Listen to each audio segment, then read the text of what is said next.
Alhamdulillah, alhamdulillahilladzi hadana li hadza wa ma kunna linahtadiya laula an hadana Allah. Asyhadu an la ilaha illallah wa la syarika lah wa asyhadu anna sayyidana wa nabiyyana Muhammadan abduhu wa rasuluh la nabiyya wa la rasula ba'da.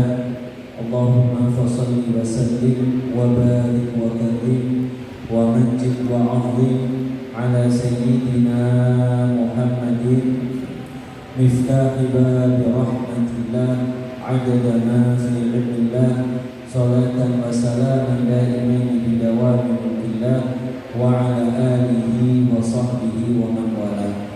Subhanakallahumma la ilma lana illa ma 'allamtana innaka antal alimul hakim wa tub 'alaina innaka antat tawwabur rahim. Allahumma arinal haqqa haqqan warzuqna ittiba'ah wa arinal batila batilan warzuqna ijtinabah wa la taj'alhu 'alaina mushtabihan fanattabi'al hawa.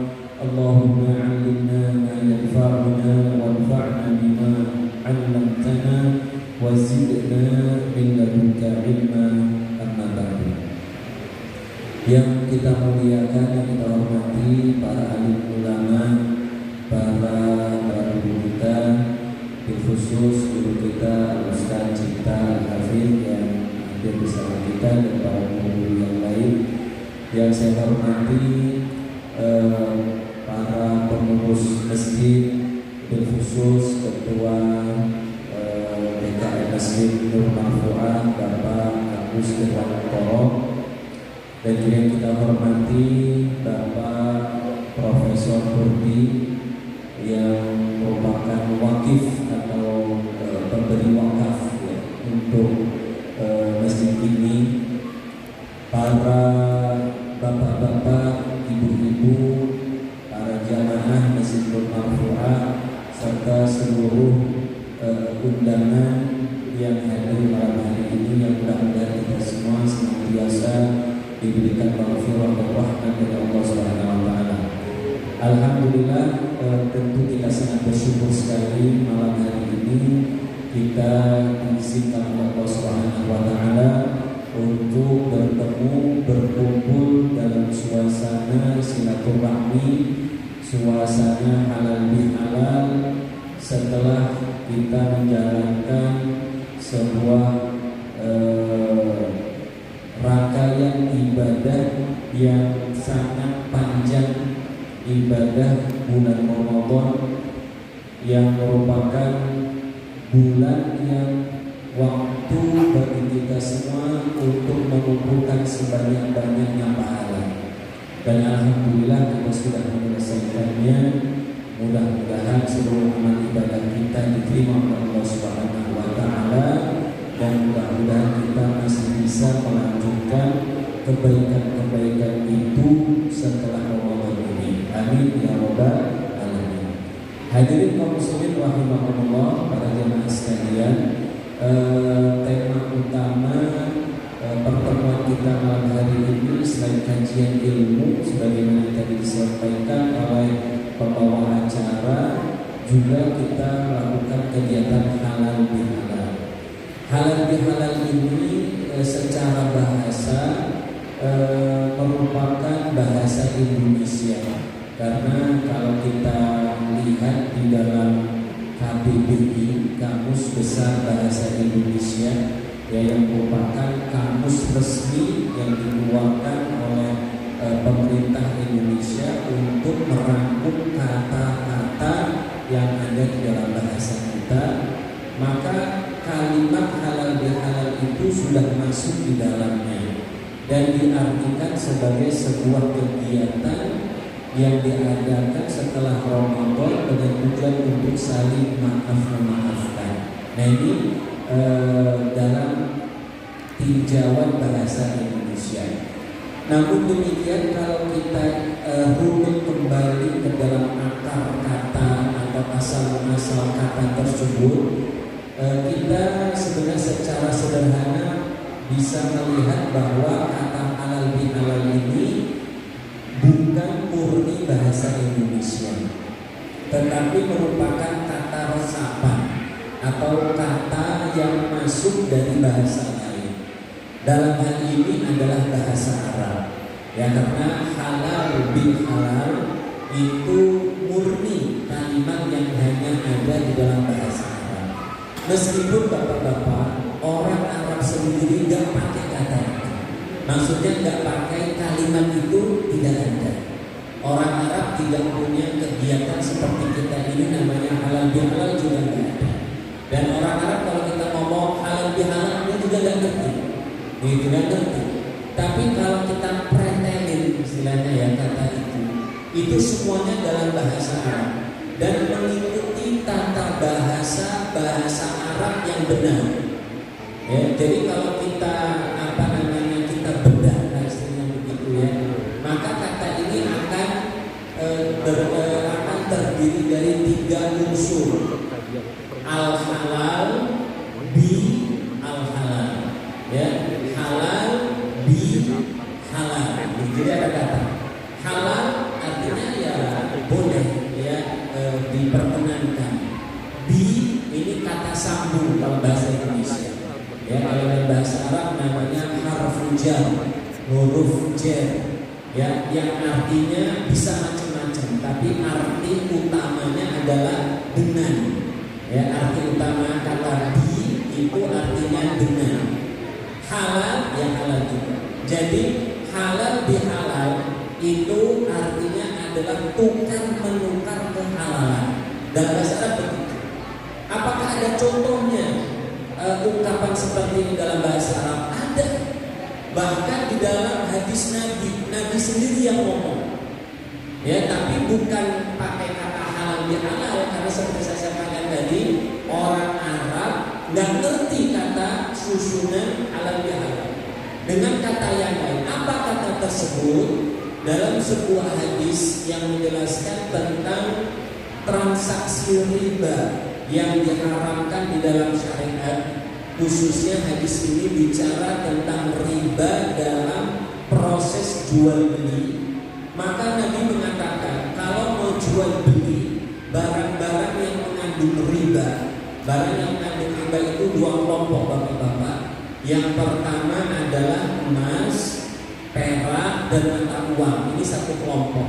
Emas, perak, mata uang itu benda-benda, istilah ulama, benda ribawi, benda yang punya potensi terjadi riba kalau kita tidak memperhatikan tata cara perdagangannya.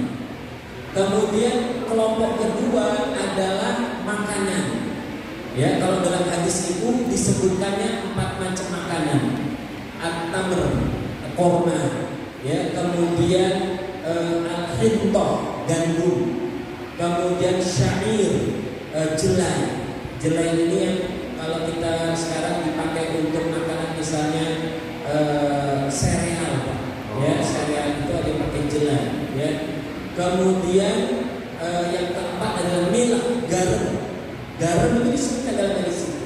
Jadi 4 komoditas makanan ini masuk dalam bagian riba. Tapi para ulama kemudian menggeneralkan kepada semua jenis makanan. Ini pembahasannya kapan-kapan kita riba ini. Tapi saya ingin jelaskan tentang hadis Nabi ini.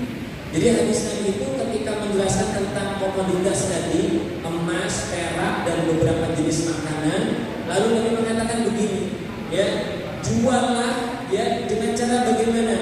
Ya dan biyadin.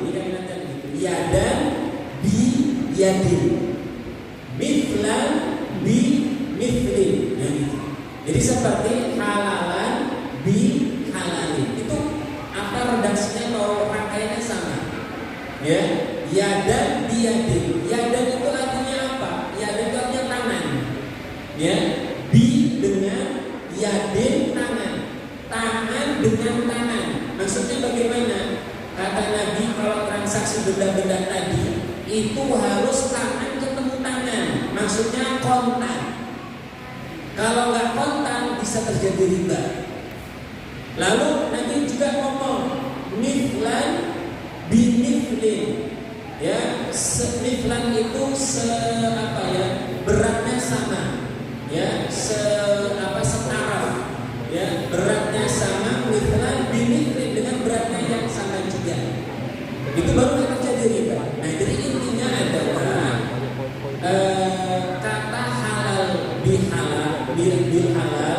Ini aslinya dalam bahasa Arab itu bisa kalimatnya halalan bihalalin. Itu ada dalam bahasa Arab. Saya tidak setuju dalam beberapa tulisan yang saya dapati pernah saya baca, katanya kalimat ini tidak ada dalam bahasa Arab. Rangkaian itu saya tidak sependapat karena buktinya seperti saya sebutkan tadi, ungkapan itu ada, tapi memang nggak menggunakan kata halal, tapi menggunakan kata yadan biyadin, ya, mata mithlan bimithlan. Ya. Nah sekarang kalau kita menggunakan ungkapan tadi itu, maka apa jadinya makna halalan bihalalin? Artinya adalah saling menghalalkan. Saya menghalalkan sebagaimana Anda juga menghalalkan saya. Menghalalkan apa yang dimaksud? Menghalalkan sesuatu yang tadinya membuat kita berdua ini menjadi kurang harmonis. Ya, istilahnya kemudian ditarik ke dalam bahasa Indonesia menjadi kalimat saling bermaaf-maafan. Itu memang maknanya. Ya, jadi halalan bihalalin itu saling memaafkan. Kalau ada sesuatu saya yang haram itu artinya apa? Saya punya dosa, ya, punya pelanggaran yang nanti akan dihisab yaumil qiyamah dari saudara saya. Ya, dan juga saudara saya mungkin punya kesalahan sama saya yang nanti akan saya tuntut hal itu yaumil qiyamah. Maka daripada kita ketemunya di yaumil hisab, daripada kita ributnya di hadapan Allah, dan itu repot hadirin. Pengadilan Allah itu jauh mengerikan. Ya, jangankan pengadilan di akhirat, kita loh bapak-bapak, kalau mau ribut di pengadilan, wah mikir 1000 kali. Repot, harus ada pengacara, nanti pemeriksaan segala macam, wah nggak habis-habis, menghabiskan tenaga, menghabiskan pikiran, menghabiskan harta kita, ribut belum tentu menang. Ya, kalau hari kiamat nggak ada pengacara, langsung kita ketemu hakim, karena hakim sudah punya bukti yang lengkap. Allah Subhanahu wa Ta'ala sudah punya bukti, nggak bisa ngomong apa-apa kita. Nah, daripada kita ketemu di pengadilan, mendingan kita selesaikan sekarang. Ya, jangan sampai kita ketemu nanti. Saya nggak mau ketemu dengan siapapun. Ya, di dunia ini inginnya selesai urusan kita. Itu harapan kita. Karena repot bapak-bapak kalau ketemunya nanti di akhirat. Karena perhitungannya pun menjadi rumit di sana. Nah, jadi kalau makna dari halal bihalal sekali lagi, dan itulah yang kita memang pahami dalam konteks bahasa Indonesia, halal bihalal itu adalah kegiatan kumpul-kumpul, saling memaafkan, ya, kalau ada kesalahan, baik sengaja atau tidak, sehingga kita bersih, ya, dosa-dosa di antara sesama kita. Nah, tradisi seperti ini apakah ada di dalam komunitas-komunitas atau masyarakat Islam lain di dunia? Kalau tradisi kumpul-kumpul, saling silaturahmi dari satu keluarga ke keluarga lain, dari tetangga ke tetangga lain, orang Arab di mana-mana punya tradisi, bapak-bapak, punya tradisi. Mereka orang Arab, ya, baik di Saudi, ya, di Mesir, di Yaman. Kalau habis Idul Fitri saling kunjungan, saling silaturahmi, ya. Apa yang mereka lakukan? Mereka silaturahmi saja, ya, saling ketemu, saling memberikan selamat atas datangnya Idul Fitri, mendoakan mudah-mudahan amalnya diterima. Tetapi mereka nggak punya kegiatan saling memaafkan. Mungkin memang ada yang melakukannya, mungkin ada, tetapi secara resmi, secara kebiasaan umum tidak ada. Mereka yang ada cuma ketemu aja. Sampai sekarang saya baca tulisan-tulisan tentang tradisi-tradisi orang Arab setelah Idul Fitri, nggak ketemu kalimat mereka mengadakan maaf-memaafkan, nggak ada. Kalimatnya cuma mereka silaturahmi, mereka saling mendoakan, dan itu saja. Yang punya tradisi memaafkan, alhamdulillah, ya di negeri kita ini. Dan ini meskipun sebuah tradisi, nggak ada contohnya di zaman Nabi, nggak ada contohnya di zaman sahabat, nggak ada contohnya di zaman para ulama-ulama, bahkan sampai detik ini seperti saya katakan dalam berbagai tulisan yang saya baca tentang tradisi orang Arab ketika Ramadan maupun Idul Fitri, nggak ketemu namanya maaf-maafkan. Tetapi ini tradisi bagus, tradisi yang baik. Jadi meskipun tidak ada di zaman Nabi, ini bukan bid'ah bapak-bapak. Jangan nanti wah ini habis Idul Fitri sudah dimaafkan dosanya hilang malah bid'ah lagi. Ini bid'ah dalam sisi tidak ada di zaman Nabi, betul. Karena makna dari bid'ah itu salah satunya adalah sebuah perbuatan tidak ada di zaman Nabi. Itu bid'ah. Tetapi bid'ah yang bagaimana? Kalau tidak ada di zaman Nabi, tetapi dia sesuatu yang baik dan masih dinaungi dengan dalil-dalil secara umum, maka ini kata para ulama bid'ah yang bagus, bid'ah hasan. Tapi kalau sesuatu itu baru, nggak ada di zaman Nabi, kita cari dalilnya juga nggak ketemu, ya, nggak ada nih ulama yang membolehkan itu dan syariat nggak ada dasarnya. Nah ini kita sebut bid'ah yang buruk, bid'ah sayyi'ah, jangan kita lakukan. Nah kalau saling memaafkan, apakah ada dalilnya secara umum? Banyak sekali dalam Quran, puluhan ayat. Kisah Rasulullah gak habis-habisnya bagaimana beliau memaafkan. Kita sendiri tahu bagaimana perjuangan beliau itu disakiti, dicemooh, diludahi, dilempar batu, mau dibunuh, semuanya dimaafkan. Nabi cuma gak memaafkan satu hal. Nabi itu pemaaf luar biasa, tapi Nabi pernah gak memaafkan? Pernah. Bagaimana kalau Nabi gak memaafkan? Karena Nabi gak punya hak untuk memaafkan.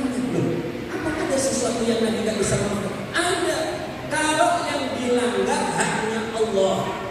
Kalau yang dilanggar haknya siapa? Allah. Misalnya ada orang menghina Allah, ada orang menghina Al-Quran, ada orang menghina malaikat-malaikat Allah, menghina makhluk-makhluk Allah. Nabi punya hak untuk memaafkan kesalahan kepada Allah, punya. Yang disakiti Allah loh, masa yang memaafkan Nabi? Kan gak nyambung. Nabi itu memaafkan kalau yang disakiti, yang dizalimi adalah haknya Nabi. Begitu kata Aisyah dalam Sahih Bukhari. Tidak pernah Nabi itu marah kecuali kalau hurumatillah, untuk hikat hurumatillah, dilanggar keharaman-keharamannya Allah. Maksudnya batas-batas yang tidak boleh dilanggar. Dilanggar Allah bisa maafkan. Pernah ada cerita Pak, ada seorang perempuan dari Quraisy. Quraisy ini kan bangsa yang sangat dihormati oleh bangsa Arab. Ya. Perempuan ini mencuri, ketahuan. Akhirnya ditangkap dan akan dijatuhi hukuman sebagai seorang pencuri. Apa hukumannya Pak pencuri dalam Al-Quran? Wassariqu wassariqatu faqta'u aydiyahuma. Orang pencuri laki-laki dan pencuri perempuan, faqta'u, potong aydiyahuma tangannya. Ada orang ribut keluarganya, waduh, ini bangsawan perempuan, kalau sampai dipotong tangannya memalukan kita semua. Bagaimana harus kita carikan jalan supaya tidak dilakukan hukuman itu? Mereka diskusi. Dari diskusi itu mengatakan, wah, gak ada yang bisa memintakan maaf kepada Rasulullah kecuali satu orang saja. Siapa yang bisa? Yaitu anak dari anak angkat Nabi. Anak dari anak angkat Nabi. Nabi dulu ya ketika baru menikah dengan Sayyidatuna Khadijah di Mekah, belum jadi Nabi, beliau dikasih hadiah oleh Khadijah seorang budak namanya Zaid bin Harithah.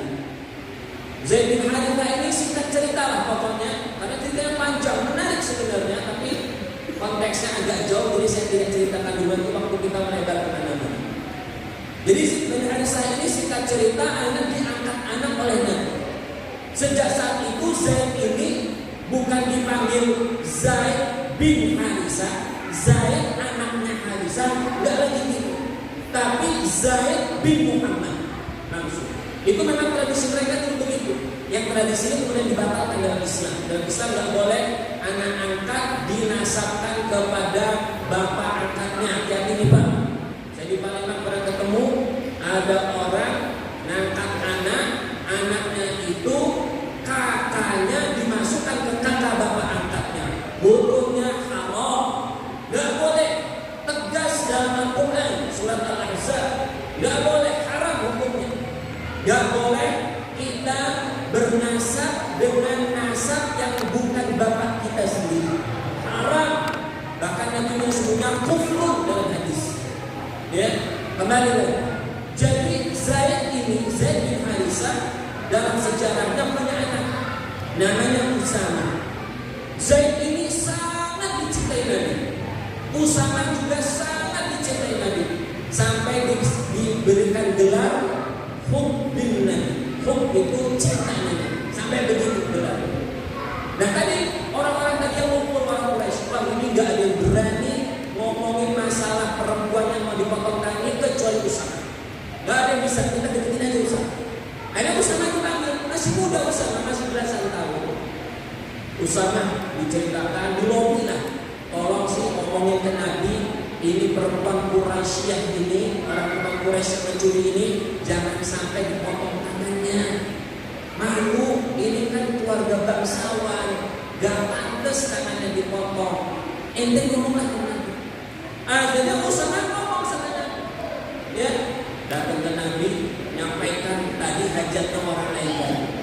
Mendengar itu Nabi murka, marah luar biasa. Sampai Nabi bersumpah, sampai mendengar itu Usama gemeteran mendengar sumpahnya lagi, marah lagi. Ya, kamu berani minta maaf atas apa hukuman yang bukan haknya Allah, potong tangan itu haknya Allah. Kamu berani minta maaf atas hukuman itu. Lalu Nabi bersumpah, demi Allah, seandainya Fatimah binti Muhammad, Fatimah anak Muhammad itu sendiri, Fatimah itu kan kesayangannya Nabi. Ya, keturunan Nabi itu dan Fatimah semua kesayangan luar biasa Fatimah. Kata Rasulullah, demi Allah, kalau seandainya Fatimah binti Muhammad itu sendiri yang mencuri, saya langsung yang potong tangannya. Masya Allah. Ini karena hanya. Nah, jadi kembali lagi, memaafkan itu luar biasa, pahalanya besar. Tapi kalau yang disakiti kita, gak mungkin misalnya hadirin ada orang yang jadi Ustaz Cipta, lalu saya ngomong sudah gak apa-apa, kesalahan kamu sama Ustaz Cipta saya maafin, gak usah khawatir. Bisa gak begitu? Ya lebih bisa. Yang bisa maafin siapa? Ya Ustaz Cipta sendiri. Nah, begitulah yang terjadi di sana. Nah, kembali lagi kepada halal bihalal. Jadi halal bihalal ini sebuah tradisi yang sangat bagus, luar biasa bagus. Kenapa bagusnya? Begini hadirin, kita sudah puasa 1 bulan lamanya, puasa Ramadan. Apa sih yang kita dapatkan dalam Ramadan? Banyak luar biasa. Salah satunya apa? Salah satunya janji Rasulullah. Dalam sebuah hadis yang sahih yang kita sering dengar, mungkin di antara kita ada yang hafal. Rasulullah bersabda, "Man shoma Ramadhana", barang siapa yang puasa Ramadan imanan wa ihtisaban, dengan penuh keimanan. Keimanan itu maksudnya yakin itu perintah Allah, makanya dia tunduk. Wa ihtisaban, dengan pengharapan pahala. Saya ulangi dari awal, barang siapa puasa Ramadan dengan penuh iman dan pengharapan pahala, apa yang Allah berikan kata Nabi? Ghufira lahu ma taqaddama min dhanbihi. Allah hapuskan semua dosanya yang masa lalu. Semua ini enggak pakai pilih-pilih, semuanya. Yang lalu, sekarang kita umurnya berapa? 50 tahun. Dosa dari kita balik misalnya 15 tahun sampai usia 50 tahun habis dibersihkan oleh Allah. Untuk siapa itu? Untuk yang puasa benar-benar. Jadi tak semua orang keluar Ramadan dihapuskan dosa. Yang puasanya itu dengan iman, puasanya dengan ihtisaban, dengan pengharapan pahala, diampuni dosa. Tapi kata para ulama hadirin, yang dibersihkan semua itu adalah dosa-dosa kecil. Dosa kecil ini numpuk banyak luar biasa. Apalagi zaman begini, zaman modern begini. Kita keluar rumah, nih mata, masya Allah, di mana-mana kelihatan aurat orang lain. Perempuan lihat orang laki-laki, laki-laki lihat orang perempuan. Kadang-kadang laki-laki lihat orang laki-laki yang lainnya. Loh, aurat yang laki-laki ada kelihatan. Banyak sekarang orang naik motor pakai celana pendek, ya. Itu kan aurat, tapi kan kita enggak badannya kuat. Pak, aurat itu dilarang dilihat, baik ada syahwatnya maupun tidak. Jadi kita dilarang melihat itu, ya. Kalau yang dia adalah aurat, meskipun nggak ada syahwat, nggak boleh. Kalau kita melihat dengan syahwat, ya lebih nggak boleh. Jadi kata para ulama berkaitan dengan melihat itu nggak boleh karena dua sebab. Satu, karena ia adalah aurat, objek yang dia itu aurat, atau ketika kita melihat itu menimbulkan syahwat, itu juga nggak boleh. Kalau berkumpul dua-duanya, ia tambah nggak boleh. Misal ada lawan jenis terbuka auratnya, kita nggak nyahwat, tetap nggak boleh kita lihat, tutup pandangan kita, palingkan pandangan kita. Ya, kalau kita ada syahwat, tambah gede lah dosa. Tapi kalau kita melihat misalnya ada sebuah gambar patung erotis dilihat, kan dia aurat bukan itu patung itu, bukan. Ya, aurat itu kan bagian tubuh manusia. Kalau patung bukan aurat, ya itu bukan aurat. Tapi nyahwat nggak kita? Nyahwat ya nggak boleh. Jangankan itu hadirin, ya, di dalam kitab-kitab fikih para ulama, kalau ada orang ngelihat tiang, bahasa kita ngelihat tiang listrik di jalan, nyahwat ngelihat tiang listrik, ya Allah, ngelihat tiang listrik tapi nyahwat, nggak boleh orang itu ngelihat tiang listrik.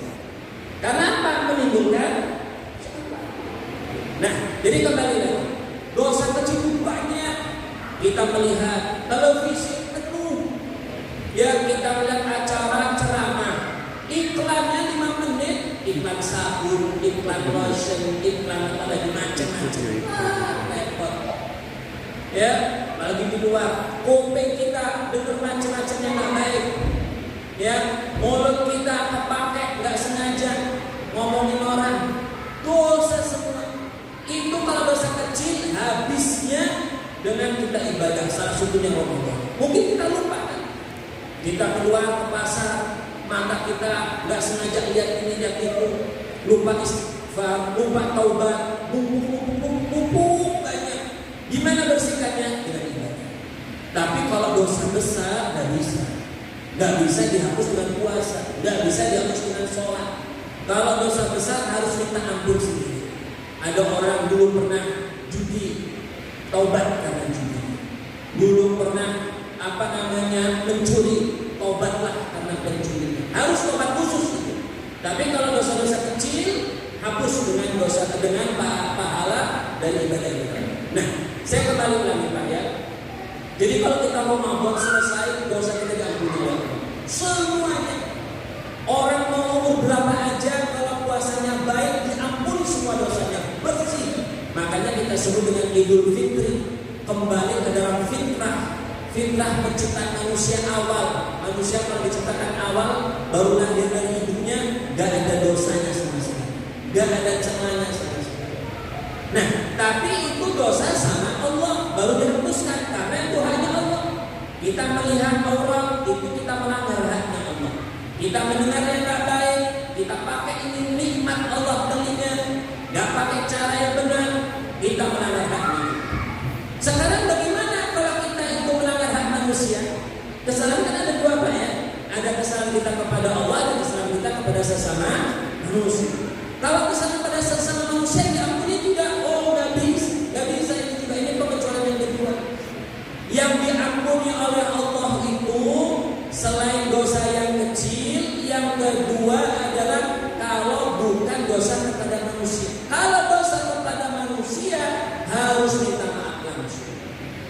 Saya misalnya salah sama Pak Haji, ya, nggak bisa saya mau puasa 1000 tahun, nggak bakal dihapuskan dosa saya sama dia. Saya harus datang, Pak Haji, saya minta maaf, saya pernah kesalahan begini, ya sudah saya maafkan Ustaz. Alhamdulillah. Ya alhamdulillah. Kalau kita nggak minta maaf dan nggak dimaafkan, waduh, repot itu urusan. Ketemunya di akhirat, nanti dihisab. Sekecil apapun hadirin, kita akan ketemu sama orang yang kita zalimi ataupun orang yang menzalimi kita, meskipun seujung rambut.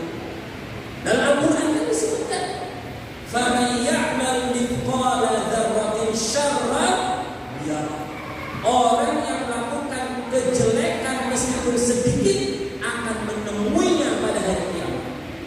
Ketemu nyinggung orang, kita ngobrol begini, ya, nyinggung orang yang tersinggung, marah dia sama kita, dosa, ya, ngomongin orang, ya, macam-macam dosa. Kalau kita nggak minta maaf, ketemu tuh semua. Dan dosa begini hadirin, jangan dianggap enteng. Nabi pernah cerita dalam sebuah hadis cukup terkenal, namanya hadis muflis, hadis orang yang bangkrut. Jadi Nabi pernah ngomong sama sahabatnya, ya wahai para sahabat, atadruna ma muflis? Kalian ngerti nggak apa itu muflis? Muflis itu kalau secara bahasa artinya orang yang bangkrut, nggak punya duit, itu muflis. Ya, bahasa kita buntu, muflis. Ya, kata para sahabat, ya Rasul, muflis itu orang yang punya duit, yang man la dinar wa la dirham, yang nggak punya dinar, nggak punya dirham, itu muflis, orang buntu, bangkrut. Kata Nabi, oh bukan itu yang saya maksud. Orang yang muflis, yang bangkrut itu adalah orang yang nanti pada hari kiamat datang membawa pahala sebesar gunung. Pahala banyak, banyak. Dari apa kata Nabi? Dari sholatnya, dari puasanya, dari sedekahnya, banyak pahalanya. Tapi kata Nabi apa? Waqad dzalama hada. Tapi orang ini pernah menzalimi orang itu. Wasafaka dama hada, menjatuhkan darah orang itu, menumpahkan darah orang itu. Ya, wasyatama hada, mencela orang itu. Jadi orang-orang yang dizalimi semuanya datang nuntut. Yang dizalimi pernah dipukul, datang, ya Allah, ini fulan dulu pernah nontok saya nuntut balas ya Allah. Akhirnya gimana bentuk balasnya? Diomongin tuh sama yang menzalimi, fulan kamu dulu menzalimi, betul ya Allah. Ada bukti, langsung ada bukti. Gak bisa apa-apa, kita gak bisa menolak. Mulut kita ditutup. Ya, yang bicara itu tangan. Betul ya Allah, dulu tangan ini, yang tangan ini dulu saya yang pukul orang itu ya Allah. Itu ada Quran, ada disebutkan. Ya, disebutkan. Mulutnya ditutup, yang bersyahadat adalah tangan dan kaki mereka. Akhirnya gimana? Kalau orang yang dizalimi itu memaafkan, ya Allah saya memang dizalimi, tapi saya maafkan dia. Sudah selesai. Dia yang dizalimi ini dapat pahala dari Allah karena dia memaafkan, dapat pahala dari dia. Kamu karena memaafkan dapat pahala dari Allah. Yang menzalimi gimana? Bebas karena dia memaafkan. Kalau dia nggak memaafkan gimana? Saya memaafkan, saya tuntut dia harus tanggung jawab. Saya nggak terima. Ini saya dulu orang kecil nggak bisa apa-apa. Sekarang saya bisa menghadap orang itu di hadapan dia. Gimana akhirnya? Orang yang ini yang menzalimi dia dituntut. Gimana dituntutnya? Gak dipukul balas, nggak mau dia. Pukul balas gak ada pahala. Apa yang dia minta? Pahala orang yang menzalimi diambil, diberikan kepada yang terzalimi. Nanti akan diukur oleh Allah. Mukulnya itu poinnya berapa? Istilahnya kira-kira begitu. Mukulnya itu dosanya seberapa? Oh, mukulnya itu keras. Dosanya poinnya 50. Diambil 50, dikasihkan kepada yang juga. Datang orang kedua, dihina ya Allah, dulu pernah menghina saya, menghina bapak saya ya Allah, diambilkan pahalanya. Ada yang yang darahnya tertumpah, yang dilukai, dikasih terus. Kata Nabi apa? Sampai ketika orang yang menggolong juga banyak, pahala yang gunung itu habis.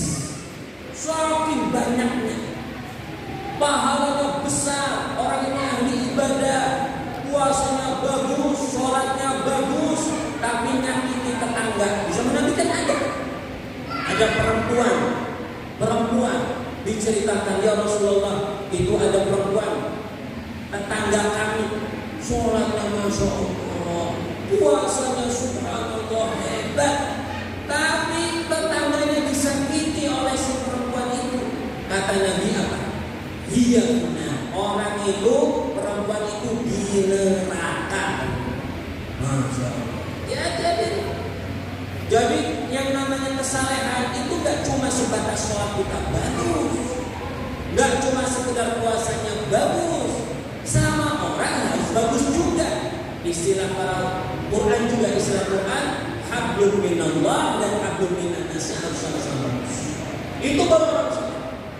Ya, jadi orang yang zalim tadi ibadahnya banyak, puasanya banyak, zalimnya banyak, pahalanya habis. Sampai ketika pahalanya sebelum habis, ternyata yang zalim ini masih ngantri, masih banyak. Terus gimana bayarnya? Karena yang terlambat tadi nggak kebayar dengan pahala orang ini, gimana bayarnya? Dosa orang yang dizalimi ditimpakan kepada yang menzalimi. Kayak kita lah Pak, ya, punya duit miliaran di tabungan, tapi utangnya di mana-mana. Orang yang utang datang, Pak, ini saya Bapak berutang 1 juta, saya juta, gampang. Datang lagi 5 juta, bayar habis di tabungan, 0 rekeningnya. Masih ada yang datang, Pak, ingat gak dulu 500 ribu belum dibayar? Bayar di mana? Gak bisa teman-teman. Akhirnya apa? Dosanya orang yang dizalimi diambil sesuai dengan kezaliman itu, lalu ditimpakan kepada yang menzalimi. Jadi dia memikul dosa orang lain. Memikul dosa. Inilah yang kata Nabi disebut orang muflis, orang yang bangkrut. Makanya hati-hati. Jangan senang dulu kalau Ramadan kemarin kita udah bagus puasanya, ngajinya hatam, tiap malam tarawih, 10 malam terakhir kita iktikaf, masya Allah sedekahnya nggak berhenti. Itu memang top. Tapi kalau sama tetangganya, sama kenalannya masih menyakiti, hati-hati. Belum tentu itu. Belum tentu. Makanya itulah subhanallah, tradisi halal bihalal ini menyempurnakan puasa Ramadan itu. Kalau puasa Ramadan, dosa kita kepada Allah diampuni, yang kecil-kecil semuanya ditutup. Ya, dosa besarnya kita nanti taubat masing-masing. Gak usah cerita Pak kalau punya dosa. Ya, hati-hati Pak ya, jangan pernah kita buka rahasia dosa kita. Meskipun sama orang terdekat kita, sama istri, sama anak, jangan sampai ketahuan. Itu aib cukup kita dan Allah yang tahu. Jangan kita ngomong, Bu, ya, udah baru nikah nih, nanti terima apapun yang kekurangan dan kelebihan apa kakak ini, Bapak dulu pernah ini, ibu ini, ngapain? Gak bisa dirubah juga Pak yang semasa lalu. Tutup. Orang yang menyebutkan keburukannya itu punya potensi taubatnya lebih susah. Makanya kata Nabi dalam Sahih Bukhari, ya kullu ummati mu'afa illa al-mujahirin. Setiap umatku itu yang berdosa akan dimaafkan, akan dimudahkan taubatnya, akan dimudahkan untuk kembali dibersihkan, illal mujahirin, kecuali orang yang pamer dosa. Dalam hadis itu disebutkan pamer dosanya di mana? Malam hari begini Pak, nggak ada yang tahu dia maksiat, mungkin di mana entah. Mungkin di rumahnya nggak ada yang melihat, di kegelapan malam dia maksiat, nggak ada yang melihat. Yang lihat cuma Allah. Pagi-paginya habis subuh cerita, tadi malam baru menang judi saya. Udah ditutup maksiatnya, paginya cerita.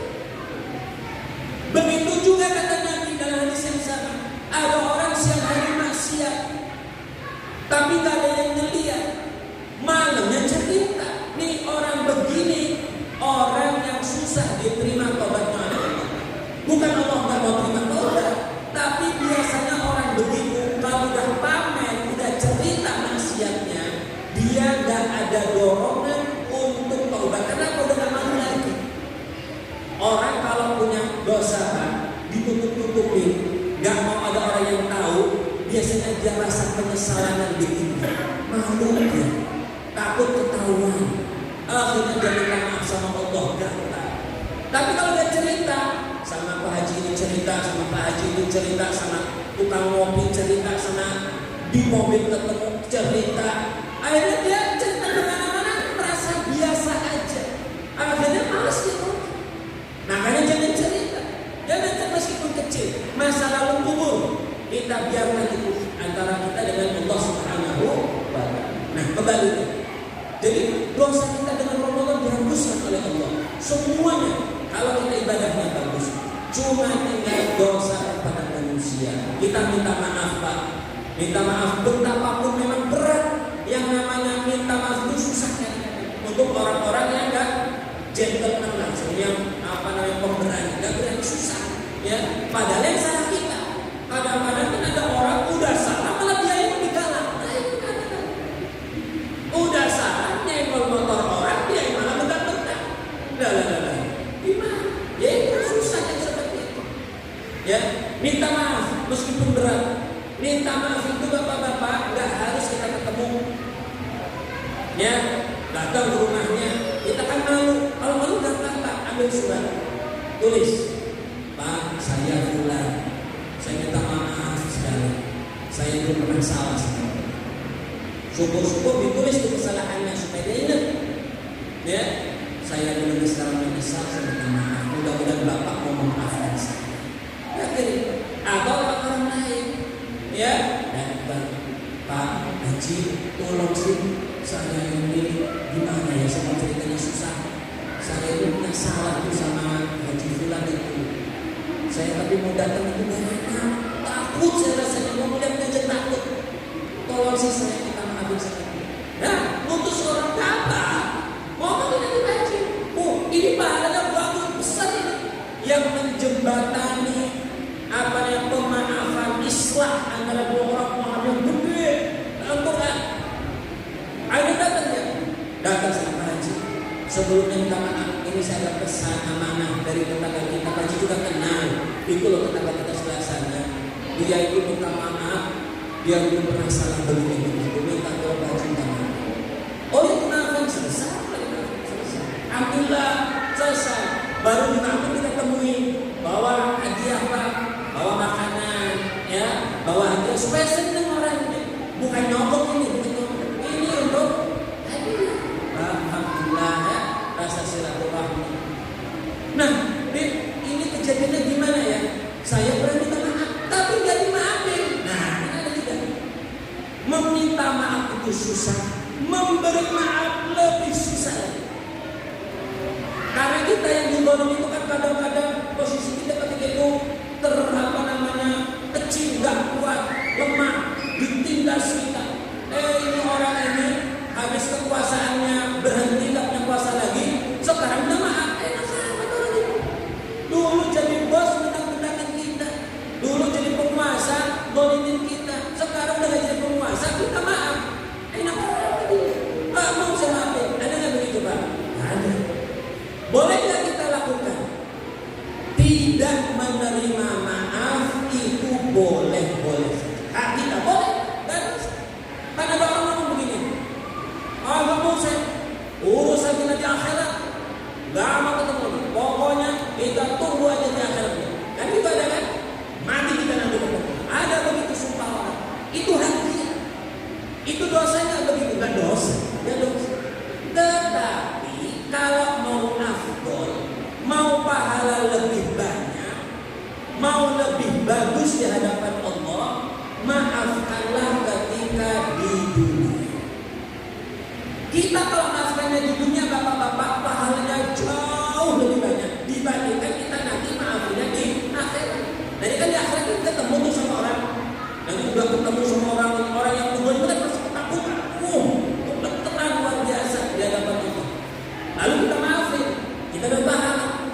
dapat pahala kita ketika maafkan di yaumil hisab. Tapi kalau maafkan kita di dunia jauh lebih besar.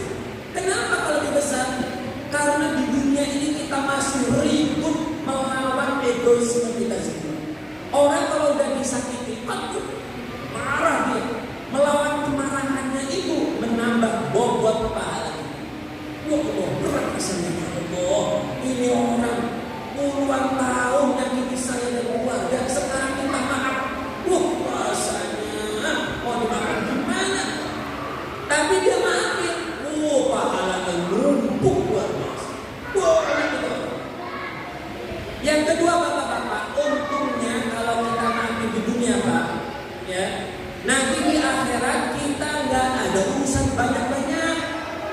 Kalau kita nih, misalnya didolimi orang banyak, misalnya semejit begini, sekampung dolimi kita semua, itu kan satu-satu bakal ketemu kita. Minta maaf, Haji, saya punya begini, Pak Haji, minta maaf, Pak Haji, saya punya ini, satu-satu ketemu. Wah, ribet.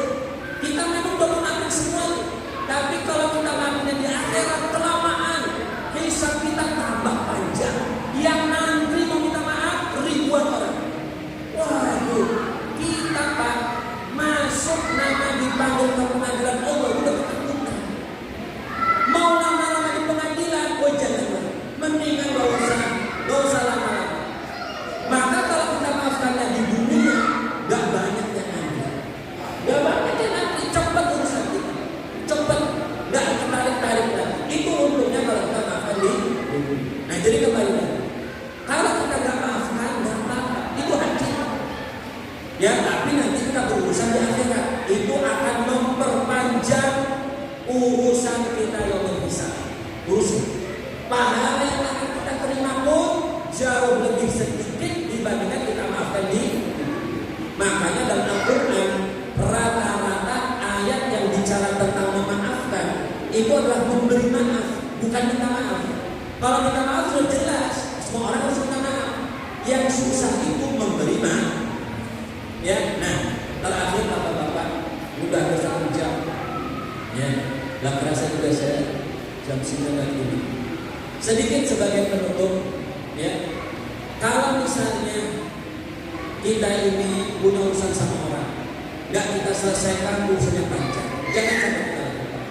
Termasuk urusan yang membuat kita repot, bapak-bapak, adalah masalah hutang. Hutang itu sepertinya bukan problem menurut saya. Hutang itu kadang-kadang menyakiti, saudara. Tapi utang ini berat resiko. Utang itu enggak mukulin orang, enggak mencelakai orang, enggak, cuma duitnya diambil sama kita. Ini orang utang harus bayar, bagian dari hukum itu.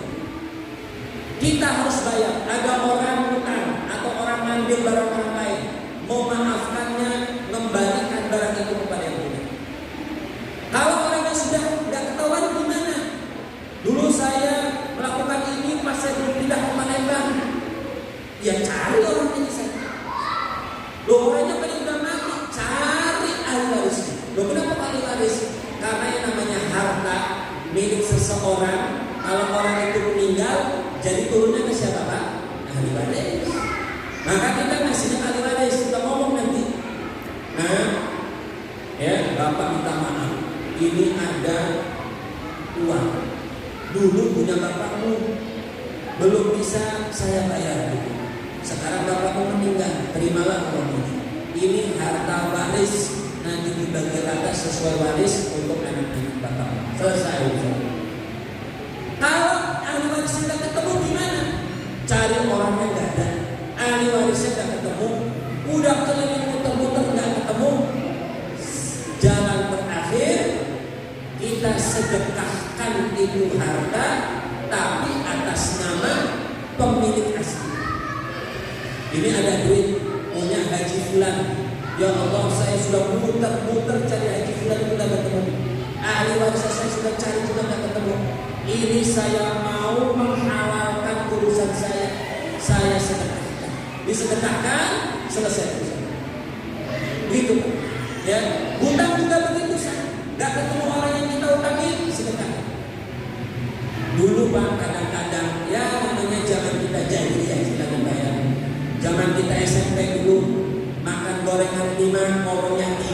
nelayan. Ya, kata orang cuma itu, nggak ngerti. Ya, itu kalau sehari makan 5, ngakunya 3, berarti kan utangnya 2.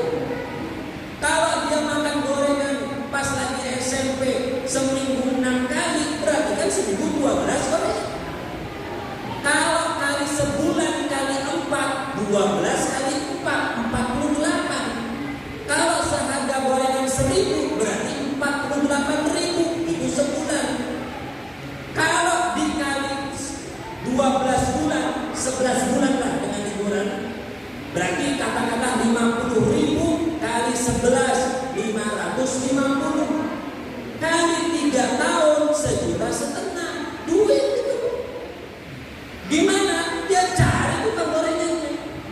Cari sampai ketemu. Bayarin. Pak, minta maaf. Ini dulu saya pernah bohong-bohong. Apa bayar? Bayarin. Lebih bagus lagi tambahin 1 juta Pak, hadiah untuk Bapak. Yang minta maaf Pak, sekali mudah-mudahan diterima maaf saya. Nah, senang dia. Senang. Kalau dia nggak maafin gimana? Ya itu nanti urusannya di akhirat. Dia seperti itu. Dan terakhir hadirin, Nabi SAW suatu hari kisahnya masyhur, nggak mau menyolati sahabatnya yang meninggal dunia. Ada sahabat meninggal dibawa ke masjid. Ya Rasulullah, ini ada sahabat kita meninggal. Sebelum disolatin Nabi biasa ditanya, punya utang ke orang ini? Nggak punya, disolatin. Oh punya, mau kamu aja nyolatin saya mau. Itu Nabi begitu. Suatu ketika ada orang punya utang, Nabi nggak jadi nyolatin. Ya, lalu ada sahabat yang mengatakan, ya Rasulullah, utang orang itu saya yang tahu, saya yang bakal bayar. Oh ya sudah, kalau kamu tanggung jawab, saya mau nyolatin. Ayat disolatin oleh Nabi. Selang beberapa hari, Nabi nyari orang yang ngomong tadi itu yang mau jamin. Kenapa Nabi nyari? Nabi baru mimpi. Saya minum dulu sebentar ya.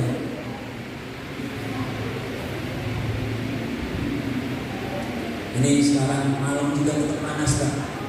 Ya.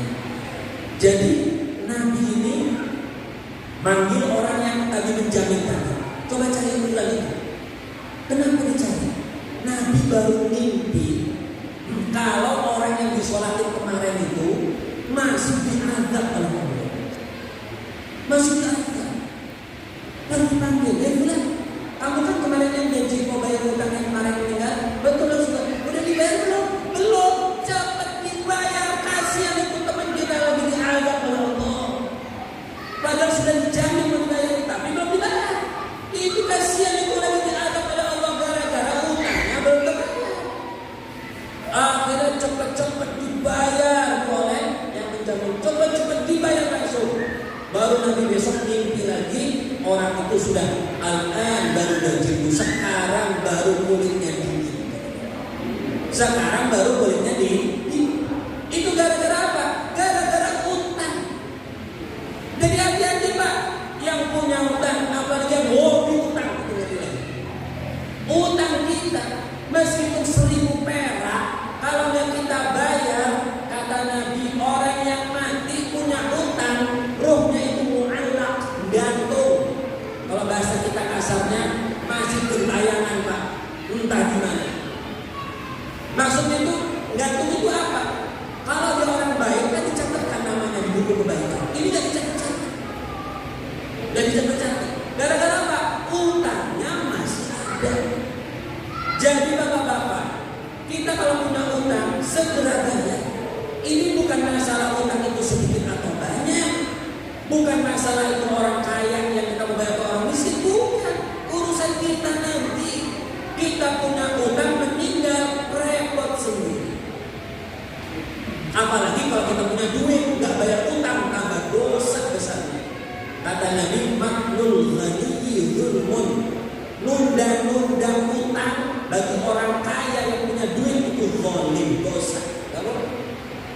Makanya ini kezaliman apa? Utang itu bagian dari kezaliman. Harus kita bayar. Minta maaf Pak Haji, saya terlambat dari utangnya.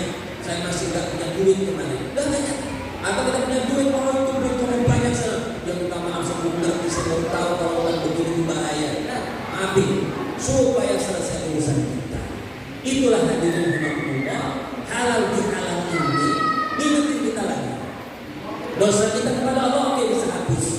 Dosa kepada manusia tidak bisa hapus kecuali minta maaf, menyelesaikan urusan. Kalau berkaitan dengan harta, kita serahkan kembali, kita maksudnya kembalikan lagi. Kecuali kalau dia maafin, udah gak apa-apa lah, ambil aja utang saya, gak apa-apa, saya ikhlas, nah bebas. Mereka bebas, ya. Tapi kalau gak begitu, waduh repot sekali. Nah mudah-mudahan dengan kita selesai Ramadan, ibadah kita diterima oleh Allah, dosa kita diampuni, dan mudah-mudahan dengan silaturahmi seperti ini, halal bihalal, kita saling memaafkan, dosa yang kita ingat atau tidak ingat kita bebaskan dari orang lain supaya kita bersih, badan kita bersih, dan kita nanti menghadap kepada Allah dengan yang baik. Ya, kalau udah halal bihalal begini bapak-bapak, dosa kepada Allah diampuni, habis. Dosa kepada manusia habis. Yang paling enak apa lagi Pak? Kalau dosa kepada Allah sudah habis, dosa kepada manusia habis, yang paling enak apa? Yang paling enak meninggal. Kok meninggal apa tuh Ustaz? Ya benar apa? Orang kalau meninggal, dosanya udah gak ada, kan paling enak. Pahalanya ditulis, dosanya udah kehapus, sama manusia kehapus, meninggal. Itu seenak-enaknya orang meninggal. Makanya kalau orang meninggal dan salam begini Pak, sudah syawal, puasanya lengkap, sudah keliling dan minta maaf, meninggal, Masya Allah. Mudah-mudahan begitu terus ini. Dosanya habis, apalagi yang dia bikin. Mungkin ada Allah sudah tinggal lewat-lewat saja. Ya, nah ini apa namanya, kita doakan meninggal Pak ya. Tapi ini motivasi bagi kita untuk bagaimana kita setiap waktu jangan sampai kita punya urusan dosa berhubungan kepada Allah maupun kepada sesama manusia. Demikianlah harusnya yang bisa saya sampaikan. Mudah-mudahan ada manfaatnya. Mohon maaf sekali kalau waktunya terlalu panjang. Ya mudah-mudahan ini bisa untuk menjadi perenungan bagi kita dan motivasi kita untuk lebih baik lagi di masa yang akan datang. Ini saya lakukan, saya sampaikan. Mohon maaf kesalahan kekurangan. Wassalamualaikum warahmatullahi wabarakatuh.